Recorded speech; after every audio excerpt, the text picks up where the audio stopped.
Hey, what's up internet? My name is Tim Blast and I just wrapped up a live stream where I made this track by only using a few little samples provided by Stress of Sampling from their new library called Lightning X3M.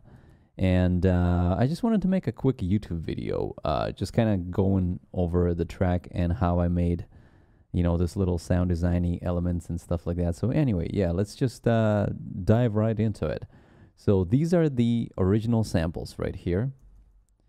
It's basically little clock sounds and I think like a old Soviet Union typewriter. So here, that's the original samples.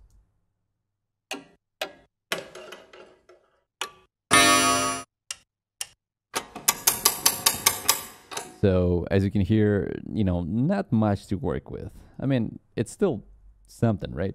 And this is the track I made right here. So here, let's listen to this real quick.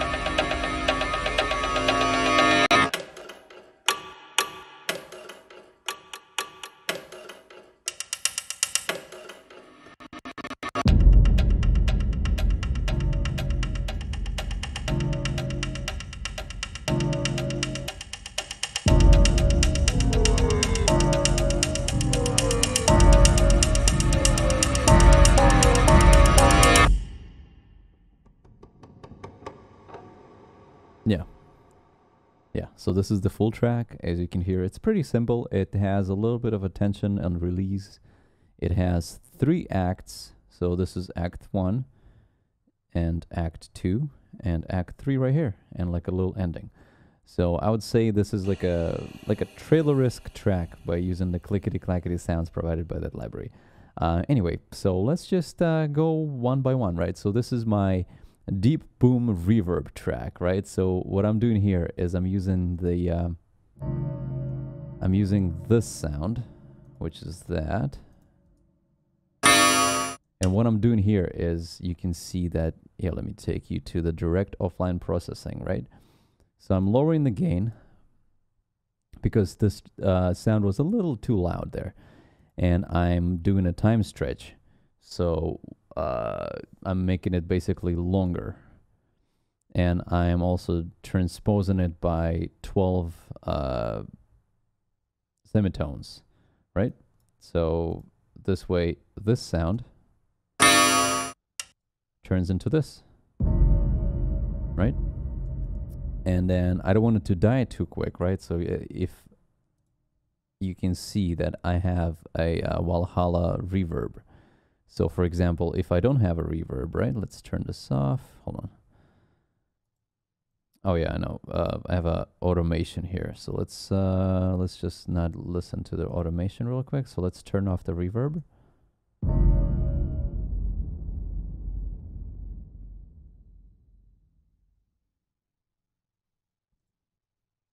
And then let's turn on the reverb. You see, it's like it's dragging a little more. And what I'm doing here is I am, well, actually here, let's turn this back on right here. Okay. So I'm using a kilohertz filter. And what's this doing? It's basically cutting off, it works as a high pass filter. And so as you can see, I'm automating it. So it gives this like sound of how would I explain this? Like it gives this an illusion of like growing, you know. You see, like the sound is like getting a little bit bigger, a little bit wider, and a little more full. And then let's see.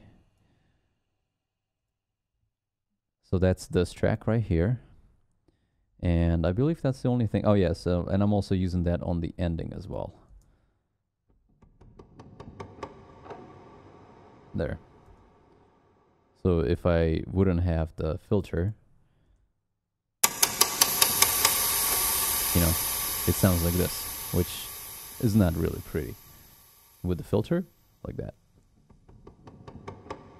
See, so it's like I'm cutting all the high frequencies out, and then I'm bringing them towards the end to to give the tail a little more depth. And yeah, so that's this track right here. Now let's go take a look at... Here, let's do this. Let's make them bigger. Here. Okay, cool. Now, let's look at this deep boom reverb too. I know, I'm getting really original here with the names. But anyway, so this is the... it's basically the same thing. Filter, Valhalla reverb. Doing this.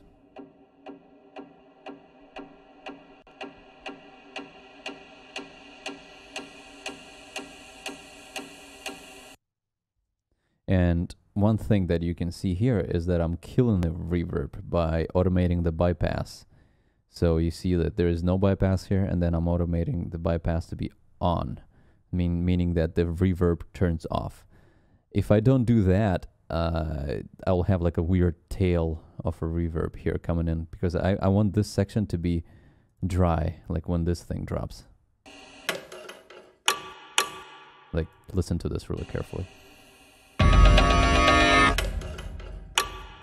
As you can hear, that there is no reverb coming in from here. Okay, so let's look at the riser. So basically the riser is, this one is, it's kind of funny how I made it. So I took this sound right here, right?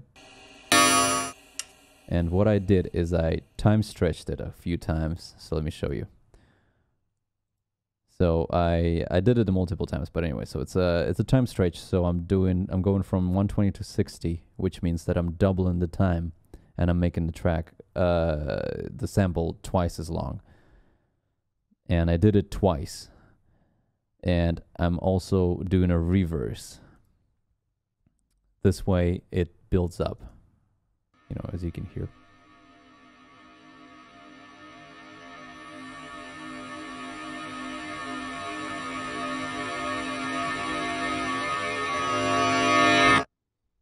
So just to demonstrate you right here. So let's just take this right here, copy it right here, right? So this is how it sounds. And then let's do reverse, new version. Now it sounds like this. Here, let's solo this channel. Here. Right? And then you go to your time stretch. And let's go from 120, since that's my BPM, to 60. Right? There we go. And now I can add another time stretch here, doing the same exact thing, 120 to 60. All right. And let's listen to this. It sounds kind of weird right now, but let's do the pitch shift. So I'm going to transpose it down an octave. Like that.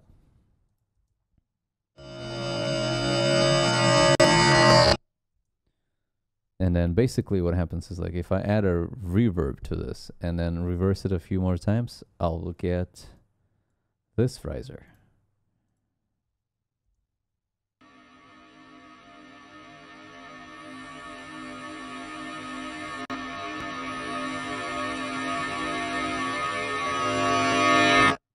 You see? Now let's look at the staccatos. So that's what I called my staccatos, right? So these are the clickety clackety sounds. So to make them sound interesting, what I did is I panned them, right? So this is my center. That's right channel, left channel. So it goes like center, right, center, right, left, right, center.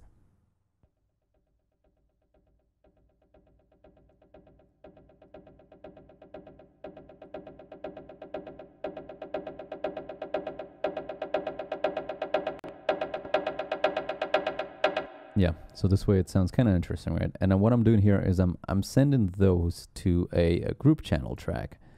And here I have an automation with the same kilohertz filter. same exact process as I had right here and right here is to just kind of have it like grow through like a little evolution sort of thing. So same thing, just a high pass filter, little automation here. And also I'm adding a Studer. This is a tape simulation, what do you call it? Tape emulator plugin by Universal Audio. And I'm adding the broadcast preset here. So basically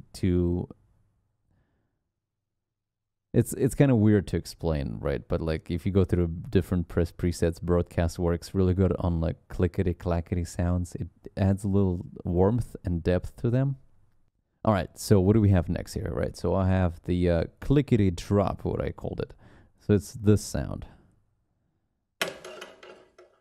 I actually just straight up copied it from here. Didn't do anything with it. Just left it clean, you know, no processing, no nothing. I just want it to be as much in your face as you can possibly have.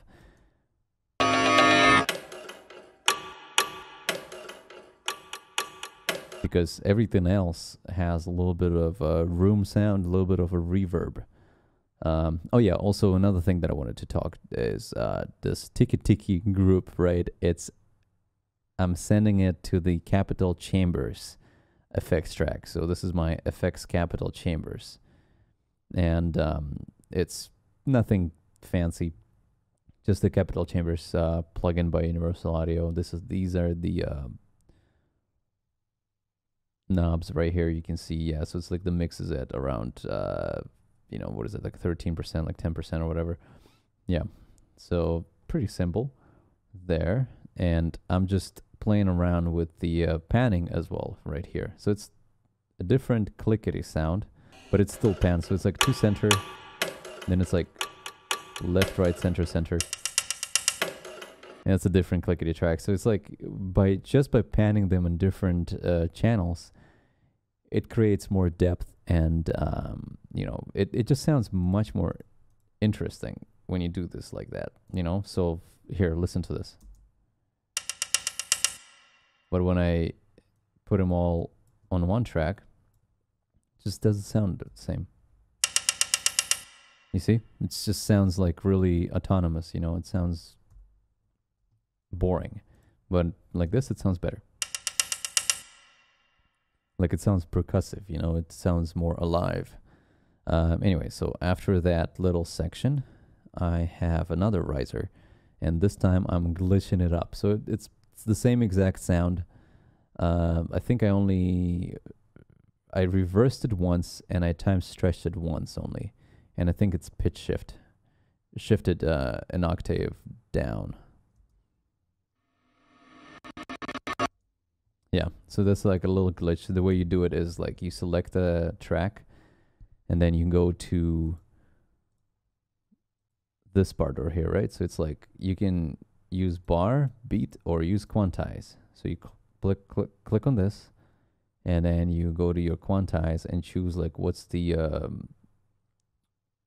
distance do you want to quantize between, right? It's like how many notes do you want in one bar. And it's like click 16th, and then you go to your cut tool, and you just kind of like cut them up like this, and then delete whatever sections you don't want, you know, so like that. Here, and it sounds like this. Yeah, and then so this builds into a third act, where I have another deep boom reverb here. This time I actually don't have a reverb. And the reason is that I want it to sound like glitchy, you know, like I don't want it to just keep going and dragging, right? And in this section I have my staccatos again with the different clickety track sound.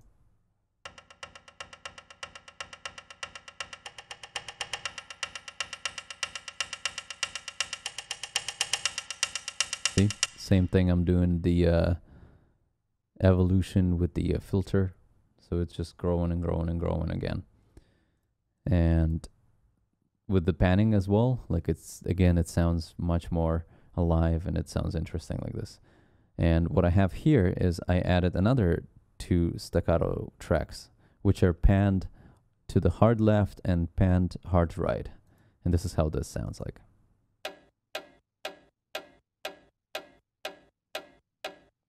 So it sounds almost like a Doppler effect, because it's the same sample, but then in the left and the right channel, it sounds a little different.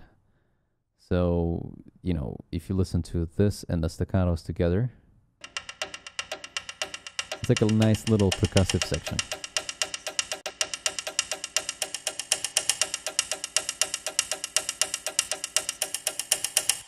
Yeah. And then I have another riser right here that is basically same exact process as I did before.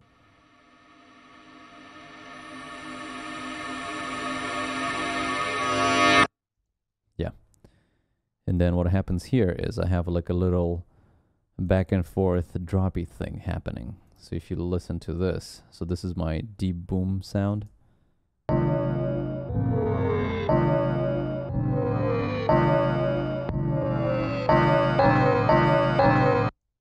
Yeah. So this is my droppy sound, right? So it's basically, it's the same sample as this, but I'm also reversing it and I'm dropping the pitch. So let me show you. Oops. It's actually frozen. Here, let me unfreeze. Actually, you know what? Yeah, let's keep it frozen anyway. But what I'm doing here is I am using the filter cutoffs to kind of like build it really quick from low to high. So I'm cutting a lot of high frequencies and then building them up really quick. And also I'm doing a pitch shift envelope drop. So it's basically drops, I think it's 2 semitones and it just goes like a straight line.